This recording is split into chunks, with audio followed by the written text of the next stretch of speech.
ये आकाशवाणी है। अब आप लवलीन निगम से समाचार सुनिए। प्रधानमंत्री नरेंद्र मोदी ने कोरोना के उपचार के लिए वैक्सीन, दवाओं की खोज, निदान और परीक्षण की दिशा में देश के प्रयासों की मौजूदा स्थिति की समीक्षा की है। एक आधिकारिक विज्ञप्ति के अनुसार 30 से अधिक भारतीय वैक्सीन विकास के विभिन्न चरण में हैं। औषधि विकास में 3 चरणों पर काम हो रहा है, जिसमें मौजूदा दवाओं का पुनः संयोजन, नई औषधि पर प्रयोगशाला परीक्षण और सामान्य वायरस रोधी गुणों की जांच के लिए पौध, उत्पाद और तत्वों का परीक्षण शामिल है। बैठक के दौरान प्रधानमंत्री मोदी ने शोध कार्य, उद्योग और सरकार के समन्वित प्रयासों से कुशल नियामक प्रक्रिया पर विचार किया। प्रधानमंत्री ने कहा कि औषध अनुसंधान के लिए जिस नवाचारी ढंग से भारतीय वैज्ञानिक और उद्योग साथ आए हैं, वो सराहनीय है। देश भर में कोविड-19 से पिछले 24 घंटों के दौरान कोरोना के 2,958 नए मामले आने के साथ ही ये संख्या 49,391 हो गई है। स्वास्थ्य और परिवार कल्याण मंत्रालय ने कहा है कि 14,183 लोग ठीक हो गए हैं और स्वस्थ होने वाले की दर 28.71% हो गई है। पिछले 24 घंटों के दौरान 126 लोगों की मौत की पुष्टि के साथ ही ये संख्या 1,694 हो गई है। मंत्रालय के एक अधिकारी ने बताया कि पूर्णबंदी के सकारात्मक परिणाम मिले हैं। उन्होंने कहा कि संक्रमित लोगों के बारे में समय से जानकारी उपलब्ध कराना और ऐसे मामलों का प्रबंधन बहुत महत्वपूर्ण है। सरकार को कुछ राज्यों में इस तरह की विसंगतियों का पता चला और इसे दूर किया गया। उन्होंने कहा कि प्रत्येक नागरिक को भी अपनी सामाजिक जिम्मेदारी समझते हुए संक्रमण प्रसार की कड़ी को तोड़ने में योगदान देना चाहिए और सभी सतर्कता उपायों का पालन करना चाहिए। गृह मंत्रालय के अधिकारी ने कहा कि कार्यस्थलों में पर्याप्त मात्रा में थर्मल स्क्रीनिंग, मास्क, सैनिटाइजर और हैंडवॉश सुनिश्चित किए जाने चाहिए। अधिकारी ने बताया कि विवाह संबंधी समारोह में 50 से अधिक लोगों को सम्मिलित नहीं होना चाहिए। अंतिम संस्कार में 20 से अधिक लोगों को नहीं जाना चाहिए। भारतीय आयुर्विज्ञान अनुसंधान परिषद ICMR ने कहा है कि देश के विभिन्न सरकारी और निजी जांच केंद्रों में अब तक कोविड-19 के 12,76,781 नमूनों की जांच की गई है। इस बीच परिषद देश में जांच सुविधा को आगे बढ़ाने के लिए सरकारी और प्राइवेट जांच केंद्रों को मंजूरी दे रहा है। वैज्ञानिक और औद्योगिक अनुसंधान परिषद की प्रयोगशाला, जिनोमिकी और संवेद जीव विज्ञान संस्थान तथा टाटा सन्स ने कोरोना संक्रमण की त्वरित और सटीक जांच के तरीकों से संबंधित लाइसेंस के लिए एक समझौते पर हस्ताक्षर किए हैं। इसमें इसी महीने से उपयोग में लाई जाने वाली किट की कार्यशैली को बढ़ावा देने संबंधी जानकारी का हस्तांतरण भी शामिल है।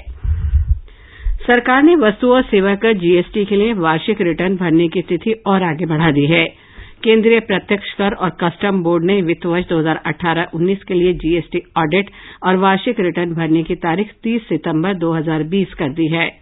सरकार ने 24 मार्च को या उससे पहले के सभी ई-वे बिल भरने की तिथि भी 31 मई तक बढ़ा दी है। पहले इनकी वैधता 20 मार्च से 15 अप्रैल के बीच समाप्त होनी थी। इस छूट से सड़क परिवहन के माध्यम से माल की निर्बाध आपूर्ति और आवाजाही हो सकेगी। सरकार ने कहा है कि लॉकडाउन शुरू होने के बाद से राज्यों और केंद्र शासित प्रदेशों को 137 लाख टन से अधिक खाद्यान्न की आपूर्ति की गई। उपभोक्ता कार्य मंत्री रामविलास पासवान ने कहा कि लगभग 6 लाख टन अनाज पूर्वोत्तर राज्यों को पहुंचाया गया है। एक रिपोर्ट। लॉकडाउन के दौरान भारतीय खाद्य निगम ने खुला बाजार बिक्री योजना के माध्यम से 4,50,000 टन गेहूं और 5,61,000 टन चावल की बिक्री की है। राहत शिविर चलाने वाले गैर सरकारी संगठन और सामाजिक संस्थाएं इस योजना के तहत तय की गई दरों के माध्यम से भारतीय खाद्य निगम से सीधे गेहूं और चावल खरीद सकते हैं। इस योजना के तहत चावल 22 रुपए प्रति किलो और गेहूं 21 रुपए प्रति किलोग्राम की दर से दी जा रही है। प्रधानमंत्री गरीब कल्याण योजना के तहत अगले 3 महीनों के लिए कुल 104 लाख टन से अधिक चावल और 15 लाख टन से अधिक गेहूं की जरूरत होगी। इसमें से 59 लाख टन से अधिक चावल और 8 लाख टन से अधिक गेहूं विभिन्न राज्यों और केंद्र शासित प्रदेशों द्वारा उठाए गए हैं। दीपेंद्र कुमार, आकाशवाणी समाचार। ये समाचार आकाशवाणी से प्रसारित किए जा रहे हैं। गृह मंत्रालय ने विदेश में फंसे भारतीयों और भारत में फंसे विदेशियों के स्वदेश आगमन और प्रस्थान के संबंध में दिशा निर्देश जारी किए हैं। इसके अनुसार भारत लौटने के लिए रोजगार खोने वाले प्रवासी कामगारों सहित ऐसे लोगों को प्राथमिकता दी जाएगी जो किसी मजबूरी के कारण विदेश में हैं। वीजा की अवधि समाप्त हो जाने से प्रभावित लोगों, तुरंत इलाज की आवश्यकता वालों, गर्भवती महिलाओं और बुजुर्गों को भी प्राथमिकता दी जाएगी। यात्रियों को यात्रा खर्च स्वयं वहन करना होगा। केवल संक्रमण मुक्त लोगों को ही यात्रा की अनुमति होगी और गंतव्य पर सभी यात्रियों को कम से कम 14 दिन के क्वारंटीन केंद्र में रखा जाएगा। इसके बाद जांच में नेगेटिव पाए जाने पर ही यात्रियों को घर जाने की अनुमति दी जाएगी। सभी यात्रियों को आरोग्य सेतु ऐप पर भी पंजीकरण कराना होगा। सरकार विदेशों में फंसे भारतीयों को वापस लाने के लिए 64 उड़ानों का संचालन करेगी। नागरिक उड्डयन मंत्री हरदीप सिंह पुरी ने कहा कि इन उड़ानों का संचालन 7 से 13 मई तक किया जाएगा। उन्होंने कहा कि इनमें संयुक्त अरब अमारात से 10, कतर से 2, सऊदी अरब से 5, ब्रिटेन से 7, सिंगापुर से 5, अमेरिका से 7 और ओमान से 2 उड़ान शामिल हैं।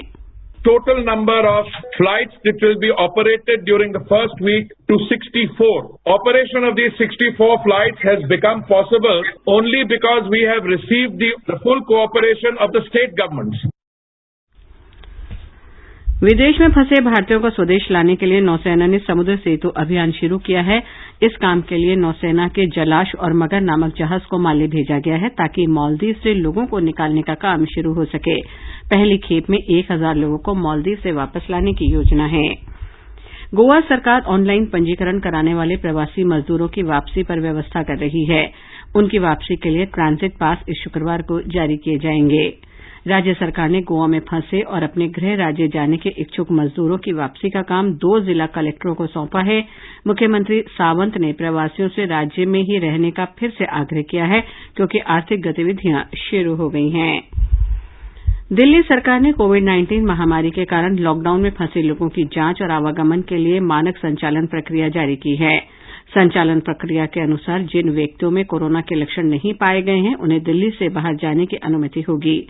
दिल्ली में आने वाले लोगों की जांच की जाएगी और उनमें कोरोना के लक्षण न पाए जाने के बाद उन्हें प्रवेश दिया जाएगा।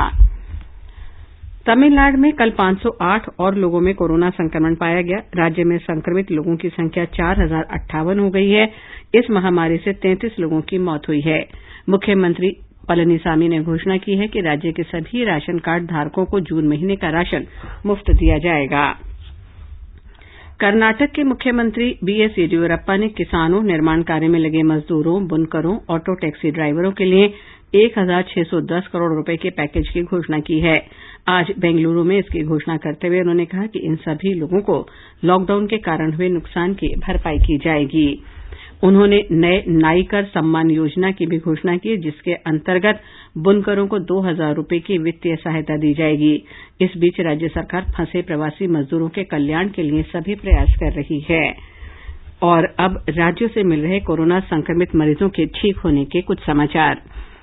मध्य प्रदेश में कोरोना संक्रमण से ठीक हुए 1000 लोग अपने घर लौट आए हैं। राज्य में 32% से अधिक रोगी ठीक हो गए हैं।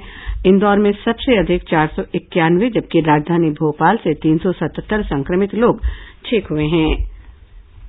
मिजोरम के स्वास्थ्य मंत्री डॉक्टर आर लालथंगलियाना ने कहा है कि राज्य में इकलौते रोगी की जांच रिपोर्ट ठीक पाई गई है। पिछले सप्ताह 4 रोगियों की जांच जोराम मेडिकल कॉलेज में की गई थी और अगली जांच के लिए उनका नमूना सिलचर मेडिकल कॉलेज के लिए भेज दिया गया है। असम राज्य ग्रामीण आजीविका मिशन ASRLM ने कोविड महामारी से निपटने के लिए अनेक उपाय शुरू किए हैं।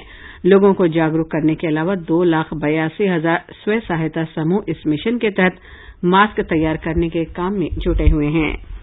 इस बीच इजरायल से एक अच्छी खबर आई है। इजरायल के रक्षा मंत्री नफ्ताली बेनेट ने इस बात की पुष्टि की है कि उनके देश की एक प्रयोगशाला ने कोविड-19 की एंटीबॉडी बेस्ड वैक्सीन तैयार कर ली है। पिछले महीने इस प्रयोगशाला ने इस वैक्सीन का परीक्षण शुरू कर दिया था। बेनेट ने इस वैक्सीन को एक बड़ी सफलता बताया है। देश के दक्षिणी शहर येरुहाम में इस वैक्सीन की फैक्ट्री लगाने की तैयारी की जा रही है। इस काम में एक अंतर्राष्ट्रीय दवा कंपनी की भी मदद ली जाएगी। प्रधानमंत्री नरेंद्र मोदी ने कोरोना महामारी के संबंध में पुर्तगाल के प्रधानमंत्री एंटोनियो कोस्टा के साथ कल फोन पर बात की। श्री मोदी ने एक ट्वीट संदेश में कहा कि इस मुश्किल घड़ी में चिकित्सा सामग्री की आपूर्ति और अनुसंधान साझा करने में दोनों देश मिलकर काम जारी रखेंगे। इसके साथ ही ये समाचार बुलेटिन समाप्त हुआ।